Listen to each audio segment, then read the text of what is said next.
Hello class 5th students, how are you all? I hope you're doing well. I am your English grammar teacher Sila and today we will start your first chapter which is the sentence and its kinds. So let's get started. अब आपको यहाँ पर एक elephant का picture दिया है, साथ में दो सेंटेंसेस हैं, आइए इन्हें पढ़ते हैं. Wild elephant is animal. यहाँ पर क्रॉस लगा है क्योंकि ये सेंटेंस फॉर्मेशन गलत है. Elephant is a wild animal, यहाँ पर करेक्ट का साइन लगा है क्योंकि ये सही फॉर्म है सेंटेंस का. एलिफेंट जो है वो एक जंगली जानवर है. हम ये तो नहीं कहते कि जंगली हाथी एक जानवर है, हम ये तो नहीं कहते. तो सही जो फॉर्म है वो है कि elephant is a wild animal. When we have a thought, we speak or write using words in groups. These group of words must make a complete sense. जब हमारे मन में कोई थॉट आता है तो हम उसे बोलते हैं या कहीं लिखते हैं और हम उसमें काफी सारे वर्ड्स को यानी कि ग्रुप ऑफ वर्ड्स को यूज करते हैं. These group of words must make a complete sense. ये जो ग्रुप ऑफ वर्ड्स होते हैं इनका एक सेंस बनना चाहिए, तभी वो एक सेंटेंस कहलाता है. A sentence is a group of words that makes a complete sense. एक सेंटेंस एक ग्रुप ऑफ वर्ड्स है जो कंप्लीट सेंस बनाता हो. Keep in mind the words used in the sentence must be in their proper order. जो words हम use कर रहे हैं सेंटेंस में वो सही ऑर्डर में होने चाहिए. Each sentence must always begin with a capital letter. हर सेंटेंस जो भी शुरुआत होती है सेंटेंस की वो हमेशा एक कैपिटल लेटर से ही शुरू होगा.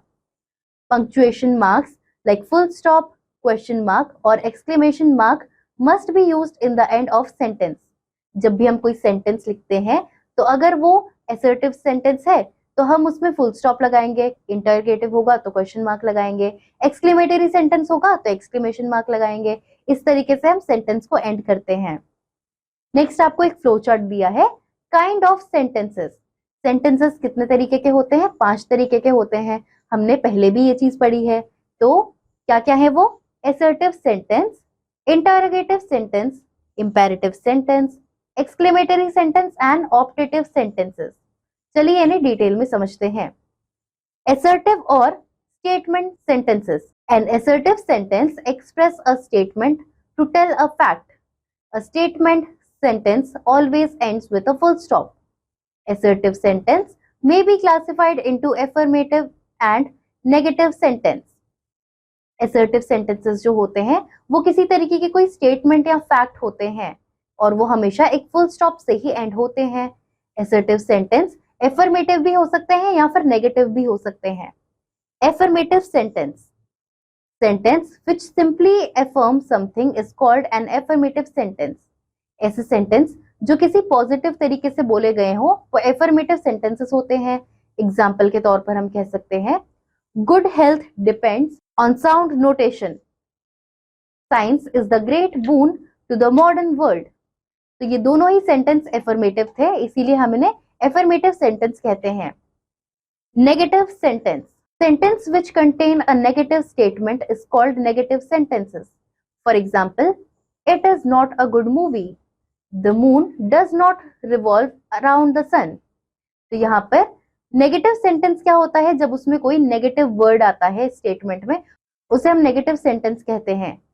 तो हमने इसके एग्जांपल्स भी देख लिए. Next is interrogative sentences. A sentence that asks a question और makes some query is called a interrogative sentence. A question always ends with the question mark. तो यहाँ पर क्या बताया है कि कोई भी सेंटेंस जिसमें कोई क्वेश्चन पूछा जा रहा हो या कोई क्वेरी हो उन्हें हम इंटेरोगेटिव सेंटेंस कहते हैं. और ऐसे जो सेंटेंसेस होते हैं उनमें लास्ट में एक क्वेश्चन मार्क लगता है. एग्जाम्पल्स हैं इसके. What are you doing here? यहाँ पर तुम क्या कर रहे हो. Where are you going? तुम कहाँ जा रहे हो? तो इन दोनों ही क्वेश्चंस में लास्ट में क्वेश्चन मार्क लगा है और ये इंटेरोगेटिव सेंटेंसेस हैं. Next type of sentences, imperative sentences. An imperative sentence expresses a command, a request और एन एडवाइस.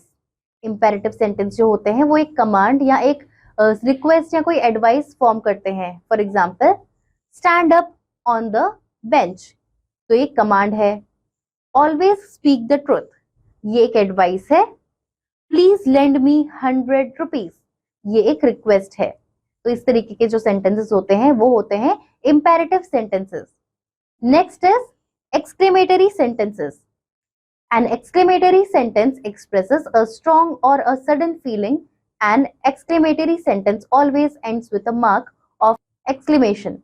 Exclamatory sentence जो होते हैं वो एक strong और एक sudden feeling को दिखाते हैं या फिर कोई sudden emotion होता है, इन्हें हम exclamatory sentence कहते हैं। और exclamatory sentence हमेशा एक exclamation mark से ही end होते हैं। For example, what a lovely child, यहाँ पर हमने लास्ट में एक exclamation mark लगाया। Bravo, you have done well, Bravo जो वर्ड है उसके बाद हमने एक्सक्लेमेशन मार्क लगाया। तो इस तरीके के सेंटेंसेस एक्सक्लेमेटरी सेंटेंसेस होते हैं। Next type of sentences optative sentences. An optative sentence express a wish, prayer, boon और curse. An optative sentence ends with a mark of exclamation. For example, may you live long, God save the king. तो यहाँ पर इस type के जो sentences होते हैं जिनमें कोई आप प्रे करते हैं, ब्लेसिंग होती है या कोई मतलब अच्छी विश होती है या कोई कर्ज भी हो सकता है, तो इस तरीके के जो सेंटेंसेस होते हैं वो ऑपरेटिव सेंटेंसेस कहलाए जाते हैं। Next topic is parts of a sentence. A sentence can be divided into two parts. Sentence जो है वो दो पार्ट्स में डिवाइड किया जा सकता है। कौन कौन से? Subject and predicate. Subject, the subject is that part of a sentence about which something is said. Subject sentence का वो पार्ट है जिसके बारे में बात हो रही हो। And predicate, the predicate is the part of a sentence which tells us something about the subject. The predicate can be one or many words and always contain a verb. Predicate वो है जो subject के बारे में बात की जा रही हो, वो बात होती है predicate. Predicate जो है वो एक वर्ड का भी हो सकता है या फिर काफी सारे वर्ड्स का भी हो सकता है, और प्रेडिकेट में हमेशा एक वर्ब हमेशा कंटेन रहता है। Read the following sentence. Geeta is eating ice cream, ये एक सेंटेंस है। इसमें गीता जो है वो सब्जेक्ट है और इज ईटिंग आइसक्रीम जो है वो प्रेडिकेट है। तो ये आप समझ सकते हैं इससे इस सेंटेंस में कि सब्जेक्ट और प्रेडिकेट आप कैसे डिवाइड करते हैं एक सेंटेंस में। In the study of the subject and the predicate the following points may be noted. जब हम सब्जेक्ट और प्रेडिकेट के बारे में पढ़ते हैं तो हमें कुछ पॉइंट्स याद रखने हैं, जैसे कि the subject of a sentence generally comes first and is formed by the predicate. जो भी सेंटेंस होता है उसमें सब्जेक्ट जो होता है वो सेंटेंस के सबसे स्टार्टिंग में आता है और वो प्रेडिकेट से ही फॉर्म होता है। Second point is in imperative sentences the subject is not given but is understood. Imperative sentences जो होते हैं उसमें सब्जेक्ट दिया नहीं जाता है लेकिन हम अंडरस्टैंड करते हैं। For example, get out of my room. अब get out of my room बोला, इसमें कोई सब्जेक्ट तो नहीं है, subject you is understood. Subject use जो है वो हमें अपने आप समझ आता है कि अगर हमसे ये चीज बोली जा रही है तो हमें पता है कि ये हमारे लिए है, तो यू जो सब्जेक्ट है उसे ऐड करने की जरूरत नहीं होती। Get out really means you get out. Get out का मतलब ये होता है कि तुम बाहर यहाँ से चले जाओ।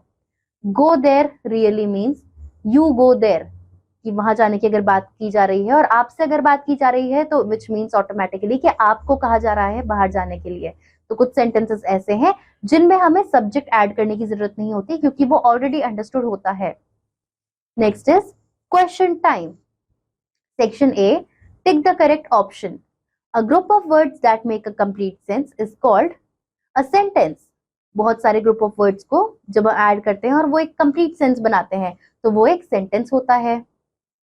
How many parts of a sentence are there. Sentences के कितने पार्ट्स होते हैं?